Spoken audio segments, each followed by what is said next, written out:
नमस्कार मित्रांनो, मी दिलीप कुमार गट्टे, आदर्श शिक्षण क्रीडा बौद्धिक संस्था, देऊळघाट तालुका, जिल्हा बुलढाणा. आजच्या नवीन ब्लॉगमध्ये आपण जाणून घेऊया एन जी ओ व त्याचे धैर्य धोरण व कामकाज कसा कराव्या संदर्भात आपण माहिती जाणून घेऊया. जर तुम्ही या यूट्यूब चॅनलला नवीन असाल तर या यूट्यूब चॅनलला सबस्क्राईब करा, लाईक करा व शेअर करा.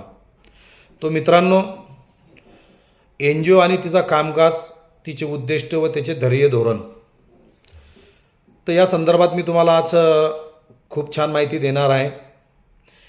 एन जी ओ रजिस्ट्रेशन झाल्यानंतर एन जी ओचा बायलाज मेमोरिडियम यानुसार आपल्याला कुठल्या क्षेत्रात काम करायचं, त्यानुसार आपण आपल्या कमिटीच्या समोर प्रस्ताव मांडून किंवा आपण कोण्या क्षेत्रामध्ये काम करू शकतो.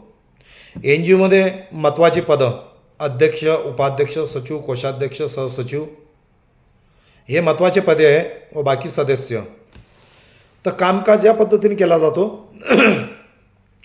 अध्यक्ष हा संस्थेचा सर्व कामावर नियंत्रण, लक्ष ठेवून असतो.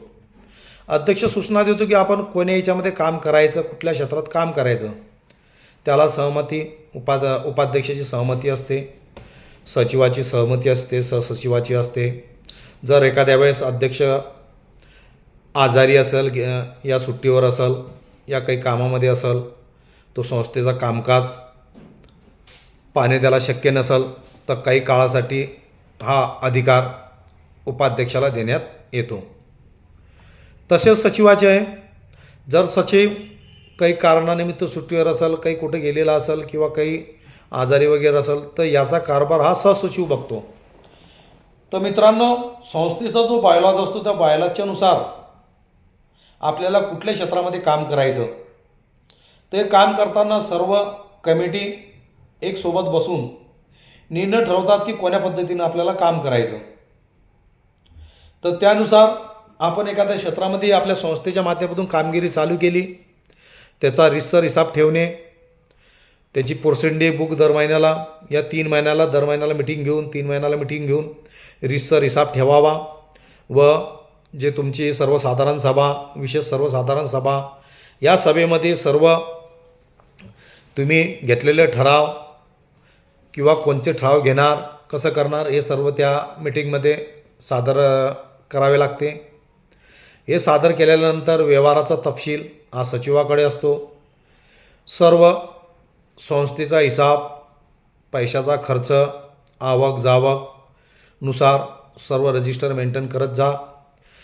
सर्व मेंटेन केल्यानंतर म्हणजे ज्यावेळेस आपला एखादा प्रोजेक्ट करा किंवा प्रोजेक्ट संपल्यानंतर किती पैसे आले, किती गेले, किती कार्यक्रम घेतले, किती राबवले, त्यानुसार तुमचा कुठून किती पैसा उपलब्ध झाला, कुठून किती पैसा खर्च केला, त्यामधून किती आउटपुट निघाले, किती लोकांना तुमच्या संस्थेच्या माध्यमातून फायदा झाला, किती लोकांना मदत मिळाली, किती लोकांना सहकार्य झालं, किती लोकांना रोजगार मिळाला, किती सुशिक्षित बेरोजगारांना तुम्ही मार्गदर्शन केले. तर यानुसार हा सर्व लेखाजोखा आपल्या रजिस्टरमध्ये असणे आवश्यक आहे. कॅशबुक, लेजर बुकला संपूर्ण व्यवहाराची नोंद करून ठेवावी. कारण ही सर्व नोंद केल्यानंतर ज्यावेळेस आपण 31 मार्च हा आपल्या संस्थेचा हिसाबाचा 31 मार्चपर्यंत सर्व हिसाब आपल्याला ऑडिट तयार करून ITR भरून हा चॅरिटी कमिशनर, धर्मादाय आयुक्त कार्यालयामध्ये सादर करावा लागतो. हा सादर करताना परिपूर्ण हिसाब पूर्ण तंतोतंत जुळला पाहिजेत. तुमच्या संस्थेतून कोणते काम केले, काय केले, याची संपूर्ण नोंद असणे आवश्यक आहे. तसंच ही नोंद आपण आपल्या ऑडिटमध्ये याचा उल्लेख केला जातो की तुम्ही किती कार्यक्रम घेतले, किती खर्च झाला, किती पैसे तुम्हाला डोनेशन मिळालं, अनुदान मिळालं, त्यामधून किती खर्च केला, किती लोकांना फायदा झाला, त्याच्या सर्व रितसर पावत्या ह्या त्या कॅशबुक, लेजर बुकलाची एंट्री असणं आवश्यक आहे. हे सर्व आवश्यक असल्याकारणानं तुम्ही ज्यावेळेस आपण ऑडिट रिपोर्ट धर्मादाय कार्यालयाला सबमिट करतो, सबमिट केल्यानंतर हा हिसाब तंतोतंत जुळल्यानंतर तुम्हाला कुठल्याही प्रकारचं टेन्शन यायचं काम नाही.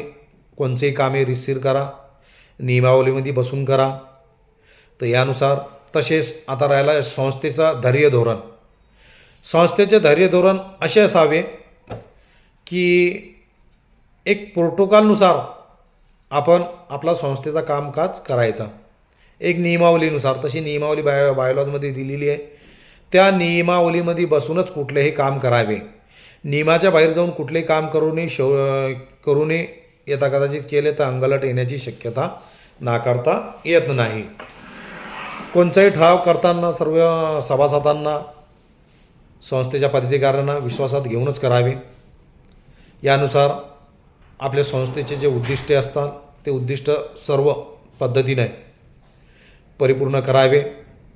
एक संस्थेचे उद्दिष्टानुसार जर तुम्ही संस्थेच्या माध्यमातून जर काम केले, एन जी ओच्या माध्यमातून काम केले, नक्कीच तुम्हाला त्याचं यश मिळेल. तर यानुसार आपण संस्थेचे धैर्य व धोरण यानुसार आपण काम करावे. जय हिंद, जय महाराष्ट्र.